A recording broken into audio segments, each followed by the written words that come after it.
Pharaoh tells Joseph his dreams. So Pharaoh said to Joseph, "In my dream, behold, I stood upon the bank of the Nile, and there came out of the river 7 cows, fat and handsome, and they fed in the meadow. But behold, 7 other cows came up after them, thin and scrawny, such as I never saw in the land of Egypt for badness. The lean and scrawny cows ate the first 7 cows, the fat ones, and when they had eaten them, they still appeared the same. They remained thin and scrawny as in the beginning, so I awoke. In my other dream I saw, behold, 7 ears of corn come up on one stalk. They were full and good.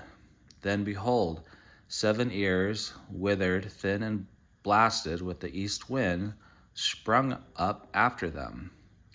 The thin ears devoured the 7 good ears.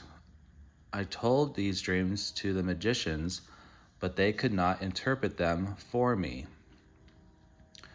Joseph said to Pharaoh, "The 2 dreams of Pharaoh are one.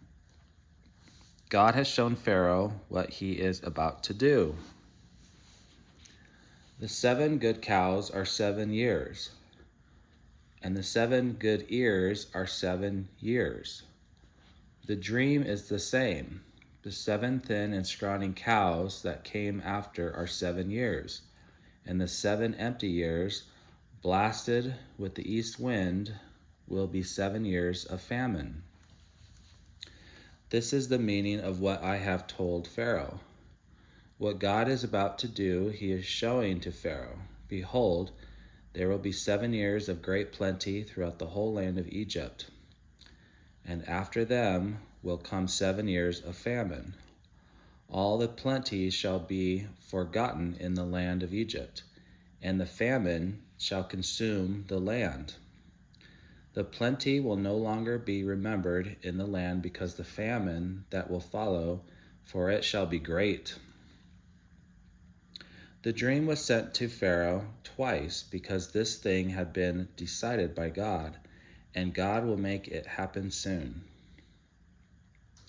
Now, therefore, let Pharaoh search for a man wise and discreet, and make him a governor over the land of Egypt.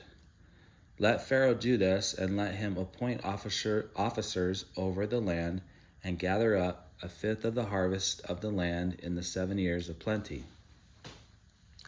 Let them gather all the foods of those good years that come, and lay up corn under the order of Pharaoh, and keep it in the cities.